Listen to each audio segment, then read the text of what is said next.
Hello students, I'm in the neuroscience laboratory today to explain the environment that I'm in. I'm going to be going over a little bit of the topics you have for this week, disorders related to stress and trauma. This includes PTSD, acute traumatic stress disorder, and dissociative identity disorder. All of the videos in your module are fair game for the quiz this week, so you will have both of you have the quiz and you have the discussion that are due on Thursday.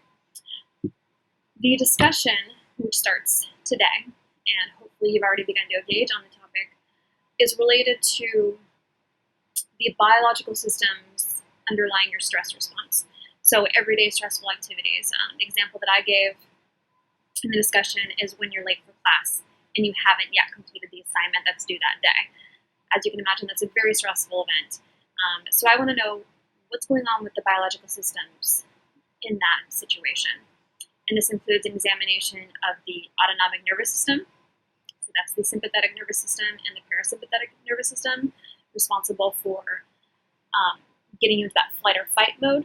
That's the sympathetic nervous system, and your rest and digest mode. That's your parasympathetic nervous system. So I want you guys to examine that system, as well as the endocrine system.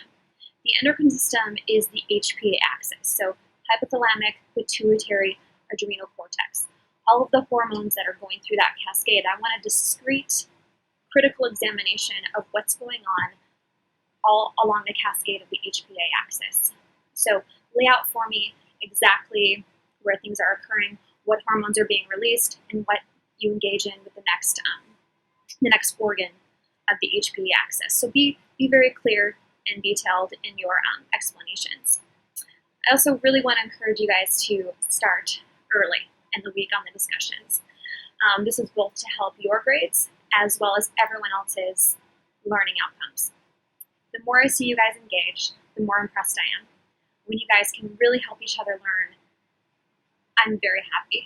when I see students able to answer other students' questions, then I know you guys are really learning the topic, because the best way to learn something is by teaching it to somebody else. I guarantee you that's when your brain can really grow.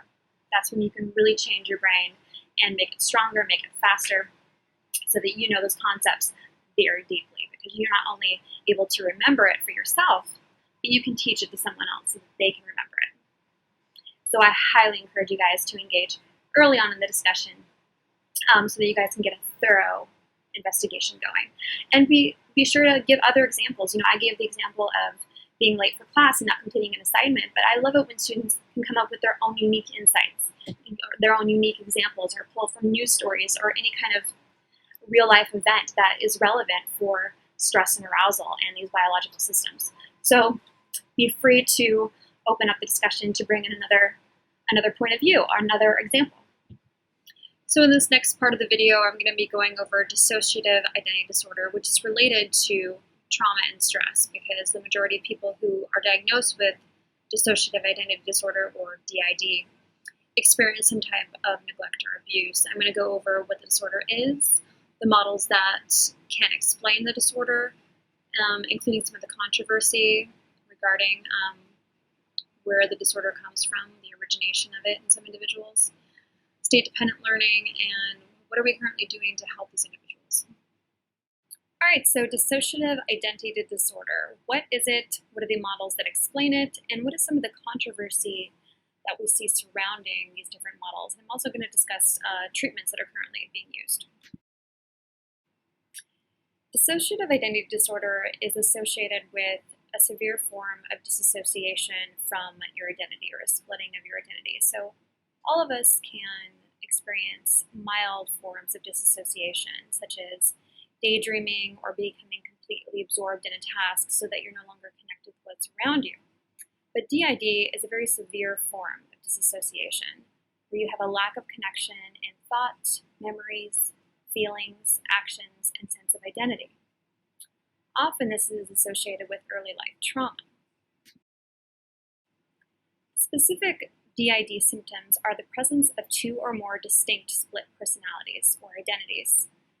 You also are unable to recall specific key personal information, which should be easy to recall, such as your address or the day that you were born.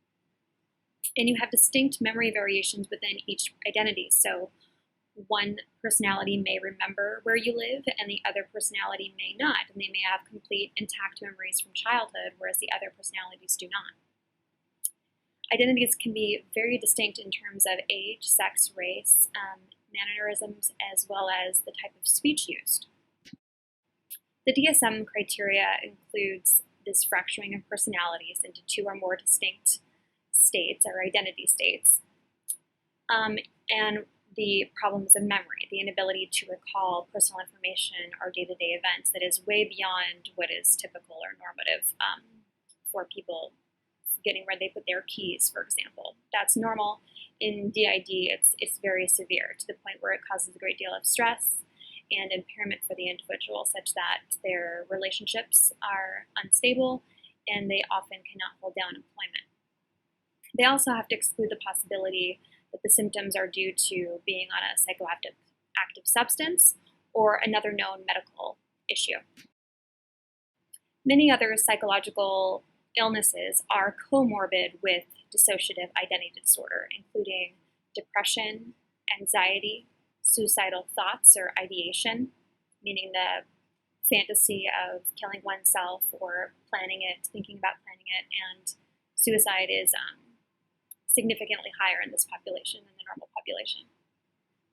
Also common are substance use disorders such as cocaine or alcohol dependence, and eating disorders are also very common. So what causes dissociative identity disorder in these individuals is a very severe psychological state or fracturing of the personality. So why would this occur? Well, the psychodynamic perspective is that there was an early trauma in childhood. So, and this has actually been highly correlated with individuals who have DID, is that 99% of those individuals recall having significant neglect or abuse during a critical period of their development, so early on in childhood. And this can be any form of abuse or neglect. And the response to that trauma is, or the theory behind DID, is that the response to such significant trauma is to divide the personality, to subset it off so that you can protect yourself from these memories.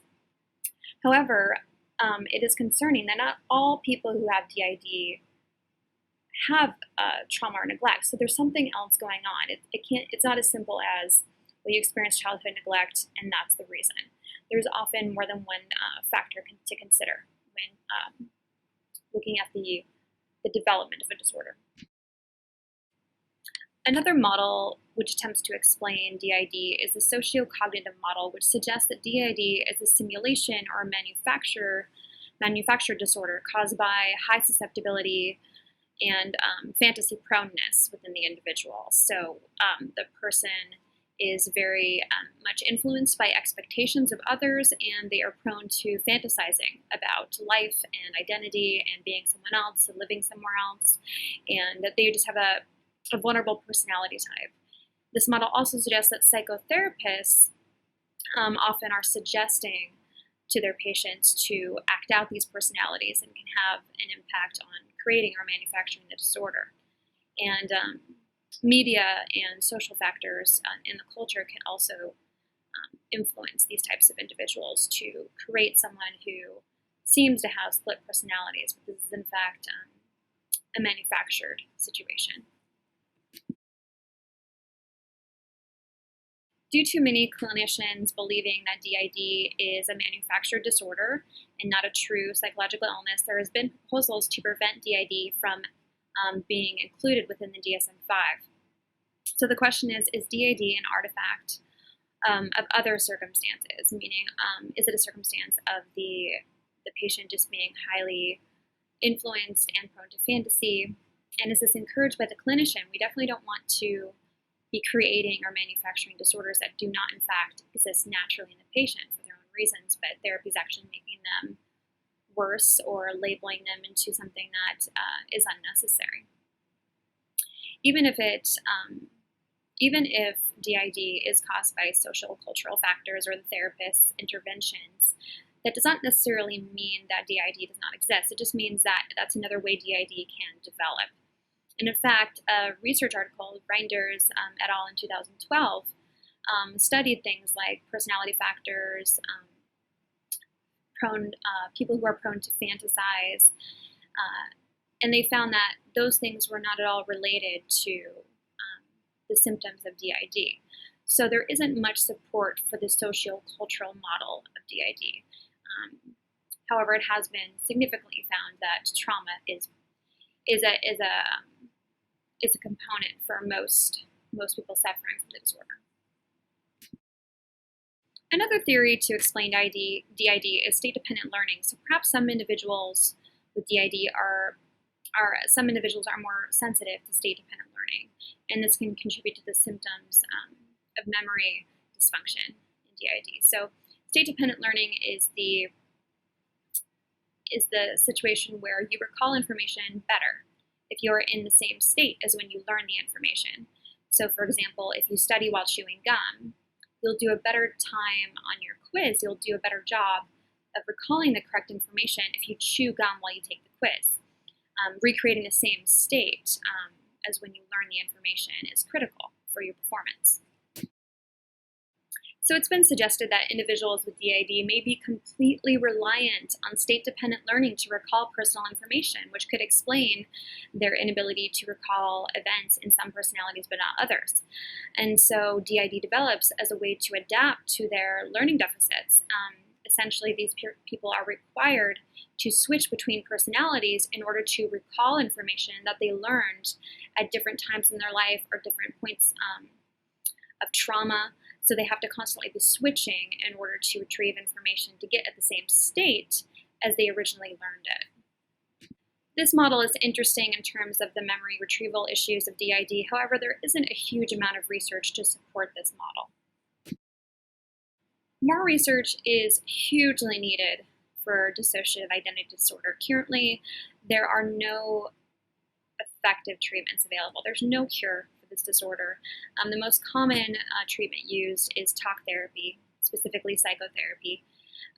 The goal to be recognizing the disorder, attempts to integrate the personalities, and to recover memories and do better in life. But treatments are very limited, and these people are truly suffering. So more research is needed to understand the disorder and to get better clinical interventions.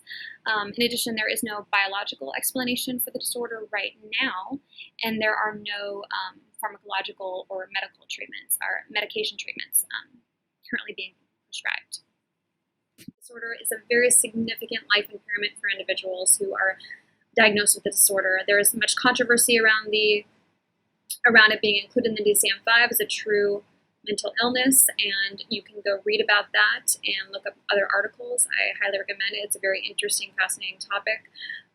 Whether or not this disorder is originating from the clinicians themselves or is in fact originating from early childhood trauma and a response to cope with that extreme abuse or neglect that they went through.